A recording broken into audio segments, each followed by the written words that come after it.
Stay tuned for tonight's adventure with the Fat Man. Okay, here we go. Good morning, good afternoon, good evening, whatever time of day it is. I hope it's good to be where you are because I'm really excited to be here today. My name is Baltimore Fats, and do you believe in magic? Yeah! All right. So this is the story of the time Washington Irving challenged me to a pickup game of one-on-one. Have fun, guys. All right, so I'd like to talk a little bit about Washington Irving, who's turned into quite the baller. So his new nickname is Magic because of the Irving, right? And he's someone that needs a much closer look than what I'm going to give him here, but this is a start anyway, right? And so Magic is best remembered today as the author of Rip Van Winkle and The Legend of Sleepy Hollow. But what puts him on my fatdar is the alleged nonfiction that he wrote, some of his other achievements, and of course, some of the people that he was chummy with. And we already talked a little bit about the time that he spent with Henry Ellsworth, first commissioner of the U.S. Patent Office and founder of the U.S. Department of Agriculture, in the Of Goats and Men episode, where Magic, along with Charles Latrobe, who is nephew of Benjamin Henry Latrobe, America's architect, designer of the U.S. Capitol, and Diana's American Temple, the Basilica, here in Baltimore, right at the top of Baltimore. And if I'm not mistaken, it's his son who was prancing around dressed up as Romulus during Professor Rabien's tableau party that he threw for the ladies in 1872, reenacting the rape of the Sabines, right? But anyway, and regardless, later on, Charlie is a big-time player in establishing the colony of Australia, where he most certainly knew the Undertaker's brother. And so anyway, Ellsworth, Magic, Latrobe, along with Latrobe's friend Albert D.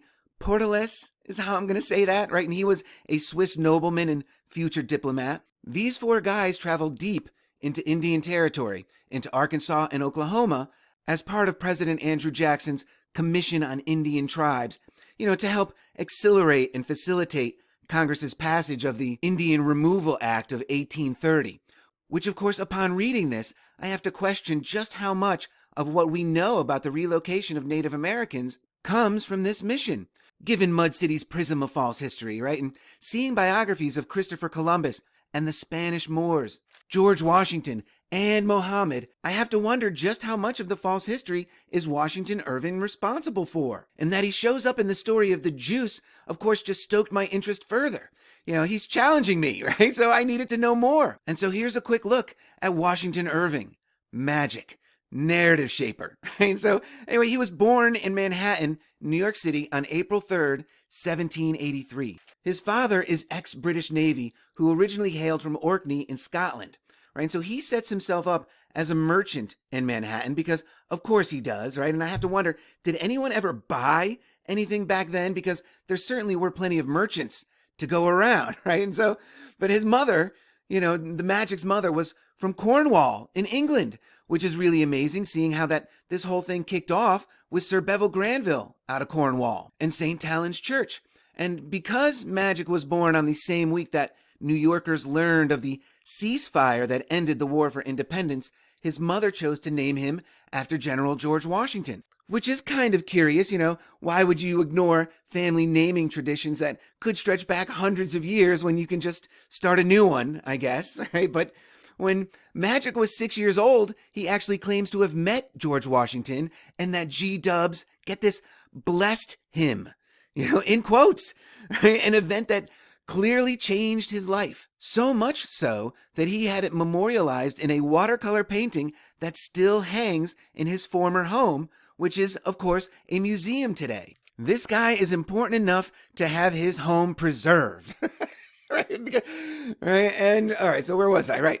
And so this is that painting, right? And I'm sure this is exactly the way that it went down. G-Dubs decked out in full dollar bill portrait mode, right? And he actually looks a little short here. I don't know, right? But what's really the most interesting thing about this watercolor painting to me is I'm curious about the two bits of script that are on this painting, right? First, over the door, there appears to be the name W.W. Waldson or Waldwin. It's hard to tell, right? But it's definitely not Washington, right? And on top of this bookshelf or whatever it is over here, we have what looks to be a date, right? AD 1750 something, 53, 55, 56, 58. I don't know. It's hard to tell. But it's definitely not 1789, which is when this event would have taken place. Very curious details. And I'd also like to know whose portrait this is hanging out back there. But regardless, anyway, this event, this blessing, moved him so much that he spent most of his adult life researching and writing his 5-volume biography on G-dubs, which wasn't published until shortly before Magic dies in 1859. Exactly how did Washington Irving get to be such an influential writer and historical figure? Right? According to Wiki, there's just not much in his background. Right? He wasn't interested in the family merchant business, nor was he all that great a student.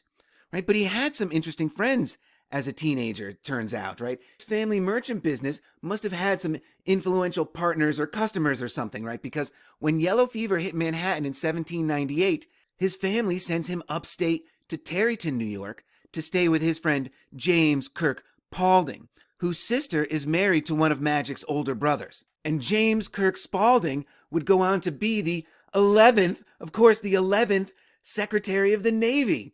And I just love that his name is James Kirk, and he was Secretary of the Navy. That's just amazing.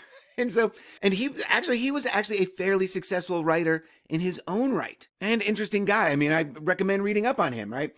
But in 1807 or so, Magic comes back from a brief tour of Europe where his brothers have sent him, they financed a little holiday for him over there because they were concerned about his health, right? There's always health concerns with these people in their childhood. But anyway, in about 1807 or so, these two launched their own For Shits and Giggles magazine called Salamagundi, which was the mad magazine of its day, right? It was a satirical magazine that lampooned New York City life and culture, right? And in the November 11th, double 11s issue of 1807, Magic is the first person to call New York City Gotham, which he puts in, of all places, Nottinghamshire.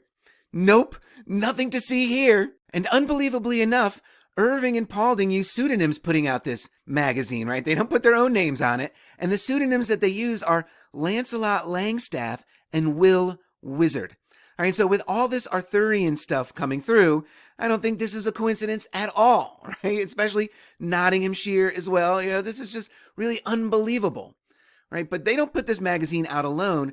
They're part of a collective, right? And this collective calls themselves the Knickerbocker Group. And Irving popularizes the term in his book, History of New York, which was written in 1809. So perhaps more fake history that Magic's potentially responsible for. And New Yorkers love the term so much that they adopt it as their own. That's how New Yorkers came to be known as Knickerbockers. And it's how the New York Knicks got their name, who would go on to be coached by one Jeff Van Gundy, right? Salamagundi, talk about your coincidences, right?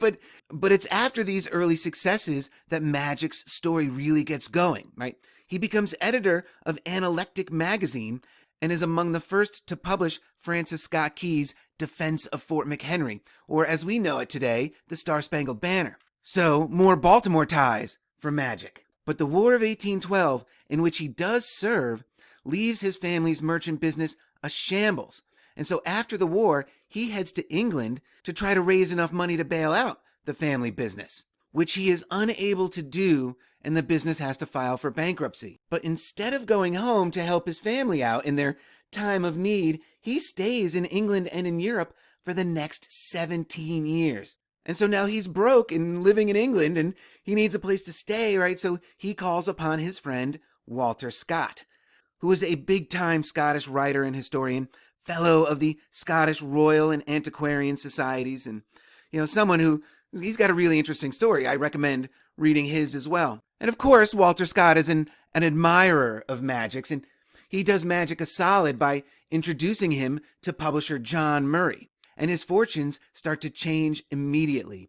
And so I know I've mentioned him, but I haven't talked much about John Murray yet because he's going to play a much bigger part down the line.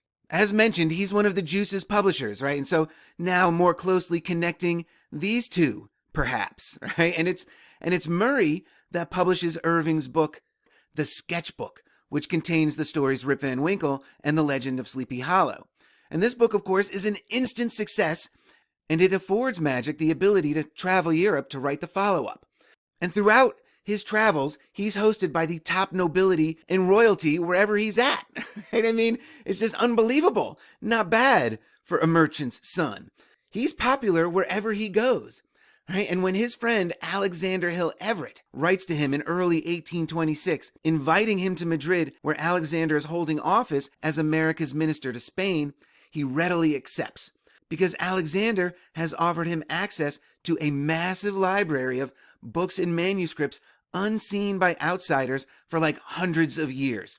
All right, so of course, Magic jumps at the chance. And it's here, among the rarest volumes about the history of Spain and Spanish conquest, that Irving writes his biography of Christopher Columbus, which is so popular, it goes on to have some 175 editions. And it's this book that popularizes the notion that ignorant Europeans believed the earth was flat and Columbus proved them wrong. Right?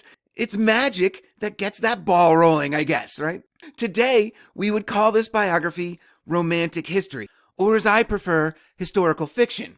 But in the 1820s and 30s, the burgeoning masses ate that shit up as fact, right? So it's now clear to Mud City, until proven otherwise, that Washington Irving is responsible for a lot of the false historical narrative, right? He's in all the right places: New York, London, the American frontier, right? He knows all the right people, and perhaps writes all the right books. And again, I think that most of these guys are beards or fronts. Like, this isn't really whoever wrote all of that stuff. Washington Irving, as he's presented, may have never existed. But just look at how fruitful this period in Spain is for Irving. Not only does he have access to the private library Alexander Everett opens up to him, he's so well respected and popular, and apparently has a mastery of the Spanish language that Wiki doesn't account for. And I'm sure that he was self-taught. But anyway, there's this Duke of Gore, who I really couldn't find all that much about, right? All the pages were in Spanish, and there wasn't a translate option on Wiki for the one that I looked at, oddly enough. But his family name includes the name De Leon, as in Ponce de Leon. So perhaps, a little more Fountain of Youth action in this story after having it just come up on Aethelwulf's Ring. And so this Duke of Gore gives Magic unfettered access to his private library of rare medieval manuscripts. And so with this unparalleled access, he craps out these 4 books in 5 years, starting with Columbus in 1828, and then on to the Chronicles of the Conquest of Granada in 1829, right? And this deals with the Moorish occupation of Spain or Iberia, right? And believe me, that Washington Irving is crawling around Iberia, reading all of these lost medieval Iberian texts about the Moors, and he later on ends up in Baltimore getting chummy with George Pendleton Kennedy. And then later on, the Lady of Elk shows up on the side of the B&O Railroad Headquarters building, the first building in America designed to be fully electric, a building designed by Douglas Thomas and opened during the Baltimore Jubilee of 1906. And then later on, Douglas turning up dead on Pennington land. Right? The idea that these events are connected just charlied itself out here. Right? It always comes back to Baltimore. This is just really unbelievable. But with these 4 books, Washington Irving really sets the stage for what Gen Pop understood about Columbus and the Moors for at least the next 100 years, maybe more. And its imprinting is still holding on in the public subconscious, right? Columbus Day is still a thing. Why should any of these books be taken seriously at all? Do modern scholars have the same access to the alleged rare medieval books and manuscripts that Magic did? I have no idea at this time. It's just a question I always ask myself at times like this. And it's during this time as well that Magic is working on his biography of Muhammad, and more on that in a minute. But it's this work, especially these first 2 volumes, that earns him a fellowship in the American Philosophical Society, which, if you remember, is the American branch of the Royal Society. He earns himself a fellowship while being abroad, and he's been abroad for 14 years at this point. How well could he have known the other fellows of this society? It's not like he'd been to a single meeting in the last 14 years or anything. What is it about this work that he's putting out of Spain that earns him this lofty privilege, this high honor? because the American Philosophical Society is about as exclusive as you can get, right? With only 1,000 active members today, and only 5,700 members in its 280-year history. That's not a lot. How are these 2 volumes enough to trump the satire that he directed at the intellectual and cultural elite of New York early in his career, successful as that was? Because he certainly doesn't have all that exhaustive a resume at this point. And up to this point, it would appear that these 2 books would be his most quote-unquote scientific works. So this just makes me wonder, how deep did his family's mercantile concerns in New York and London run? Deep enough that Magic thinks it's a better idea to try to save his family business from London and not New York, where he's actually famous at this time. This is a very curious decision to me. What was it about London that said money was to be had there? And the fact that Magic did the bulk of his writing about America while living in England also makes my fat senses tingle.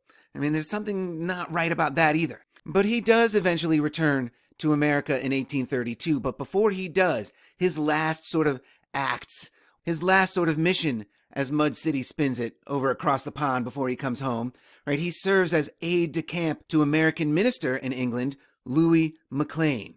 And so he's Louis's right-hand man in a trade negotiation drawn up between America and the British West Indies, right? And they love him. They love Magic so much after this that they award him a medal from the Royal Society of Literature and an honorary doctorate from Oxford in civil law. This uneducated merchant's son. That's just really unbelievable. And there are 2 really amazing things about Magic's time working for the U.S. Embassy in England.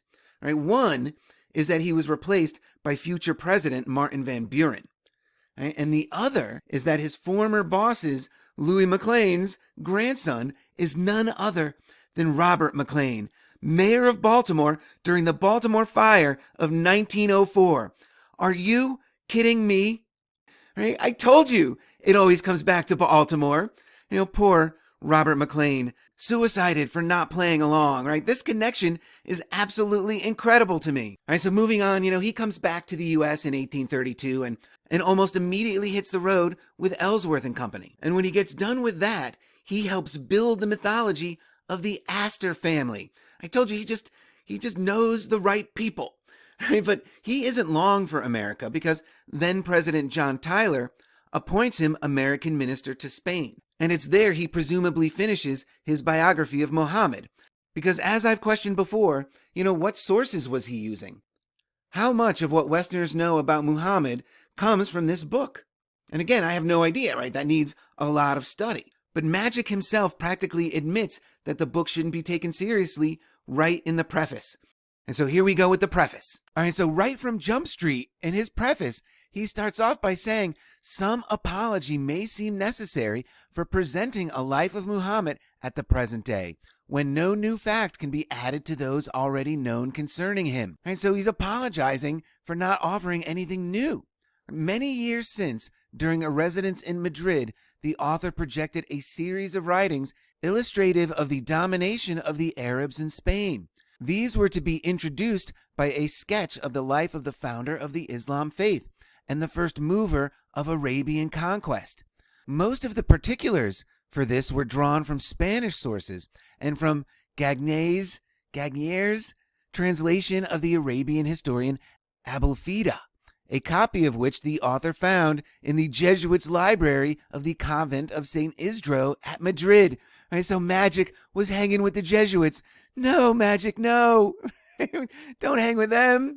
So not having followed out in its extent the literary plan devised, the manuscript lay neglected among the author's papers until the year 1831, when he revised and enlarged it for the family library of Mr. John Murray, publisher extraordinaire and who I cannot wait to dive into. Right, he is a key figure. Circumstances prevented its publication at the time, and it again was thrown aside for years, right, for over 10 years, for over a decade. Right, and so here we go now during his last residence in Spain, and so this is when, Magic would have been American minister in Spain. The author, Magic, beguiled the tediousness of a lingering indisposition by again revising the manuscript, profiting in doing so by recent lights thrown out on the subject by different writers, and particularly by Dr. Gustav Weil, the very intelligent and learned librarian of the University of Heidelberg, to whose industrious researches and able disquisitions he acknowledges himself greatly indebted. And he has a footnote there, so we'll see what that's all about. All right, so he concludes here that such is the origin of the work now given to the public, right? This biography of Muhammad, on which the author lays no claim to novelty of fact nor profundity of research, right? He lays no claim to fact nor profundity. He did nothing for this. What did he do? Right? Did he just work? Was this just a day's work at the Jesuit scriptorium at the convent of St. Isidro? Right? That's what this reads like to me. He just copied this stuff down from Mr. John Murray. It's really unbelievable. But yet it still bears the type of work intended for a family library, like Mr. Murray's, right? In constructing which the whole aim has been to digest into an easy, perspicuous, and flowing narrative the admitted facts concerning Muhammad, together with such legends and traditions as have been wrought into the whole system of Oriental literature. And I like that Middle Eastern is considered Oriental to them. You know, I always think of Oriental as Far Eastern. And so he continues at the same time to give such a summary of his faith as might be sufficient for the more general reader. Again, just basic knowledge for the general public. Under such circumstances, he has not thought it worthwhile to encumber his pages with scaffolding of references and citations, nor depart from the Old English nomenclature of Oriental names. And again, it's signed W. This looks like an L, but I believe it to be an I with that period bleeding over, right? Washington Irving, right? Sunnyside, that's where he lived in New York in the late 1840s. Right? So the citation is for the German book by Dr. Weil. And so really kind of startling admissions here. You know, it really makes me curious as to how this biography reads. And I did read chapter 3 here, Traditions Concerning Mecca and the Kaaba. Really interesting. And maybe I'll read more of that if I ever really get into that Fort McHenry Kaaba connection and dive more deeply into the role of Islam in Mud City and the story of Baltimore. You know, this story could just go on and on. So, all right, so now getting back to it. And so there's obviously a lot of work that needs to be done here, and I do want this episode to end. So one last thing about Magic here that really puts him squarely in the middle of the modern myth makers and program writers is his inclusion here at the meeting of the Board of Regents of the Smithsonian in 1853. Magic is on the Board of Regents for the Smithsonian. And he's at this particular meeting with none other than Alexander Dallas Backy, right? More Bacchus, right? The juice is totally loose, right? This is absolutely crazy, right? Of course, it all comes back to Bacchus or Dionysus and these Greco-Roman gods. And could this slippery little god of wine over here play a role on why the Greco-Roman gods were so important in the 18th and 19th century narrative? I don't know. We'll have to see when we pick it up here in the next sleight of hand-filled episode. Remember, guys, just because you don't know the truth doesn't mean you can't have fun with the lies, right? And so, until the next one, cheers. Here's Magic, off the mark. Lakers had several chances, and here's Larry Bird chugging down the court.